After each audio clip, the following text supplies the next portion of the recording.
కాంగ్రెస్లో shadow incharge అట. ఎవరా షాడో ఇన్ఛార్జ్? ఆల్రెడీ ఇన్ఛార్జ్గా మీనాక్షి నటరాజన్ ఉన్నారు కదా, మరి ఆమెకి షాడోగా ఇంకే ఇన్ఛార్జ్ ఉన్నారు?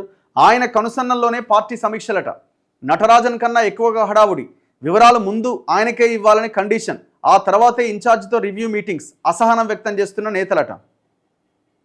టీ కాంగ్రెస్లో ఆసక్తికర పరిణామాలు చోటు చేసుకుంటున్నాయని అధికార పార్టీలో చర్చ జరుగుతున్నది.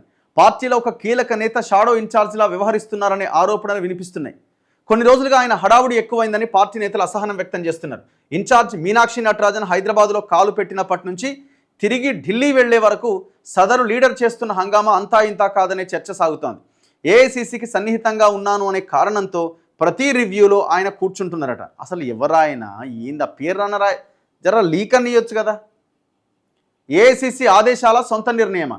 ఢిల్లీ నేతలతో సన్నిహితంగా ఉండే ఆ లీడర్ పీసీసీ వ్యవహారాల్లో జోక్యం చేసుకోవాలి అని ఏఐసీసీ ఆదేశించిందా, లేక ఇక్కడి పార్టీ వ్యవహారాల్లో పట్టు సాధించాలి అని ఆయన తాపత్రయపడుతున్నారా అనే చర్చ జరుగుతున్నది. ఇటీవల మీనాక్షి నటరాజన్ రాష్ట్ర పర్యటనలో ఆయన హడావుడి ఎక్కువైందనే విమర్శలున్నాయి. నటరాజన్ పార్లమెంట్ నియోజకవర్గాల వారీగా పార్టీ సమీక్షా సమావేశాలు నిర్వహిస్తున్నారు. ఇదిలా ఉండగా నటరాజన్ కన్నా ముందే సెగ్మెంట్ నేతలతో సదరు లీడర్ సమావేశమవుతున్నారు. పార్టీ పరిస్థితిపైన ఆరా తీస్తున్నారు.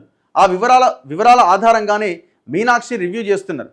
ముందు ఆ లీడర్ మాతో మీటింగ్ పెట్టిండు, ఆయన ఏం అడిగాడో ఏం చెప్పాడో ఇన్ఛార్జ్ కూడా సరిగ్గా అవే వివరాలు అడిగారు, అవే అంశాలపైన సూచన చేశారు అని ఓ రివ్యూ మీటింగ్కు హాజరైన ఓ నేత వివరించారు. దీంతో మీటింగ్కి వచ్చిన నేతలు ఆ లీడర్కు షాడో ఇన్ఛార్జిగా పేరు పెట్టి ఆయన హడావుడి ఎక్కువైందని చర్చించుకుంటున్నారు. మరి ఇప్పుడు ఆమె అయితే జెన్యూన్గా హానెస్టే, మరి ఆమె ఇంకొకరిని పెట్టి ఆమెకి సహాయకుడిగా పెట్టి ఆయన ఇచ్చినటువంటి డేటా ఆధారంగా ఈమె ఎంక్వైరీ చేస్తున్నదా, రివ్యూలు చేస్తున్నదా, లేదు ఇదేమన్నా ఆమెని సాగనంపడానికి వచ్చిన ఆర్టికల్ వార్త కింద చూడాలన్నా? అంత గందరగోళమే ఈ పార్టీలో, అంత గందరగోళమే.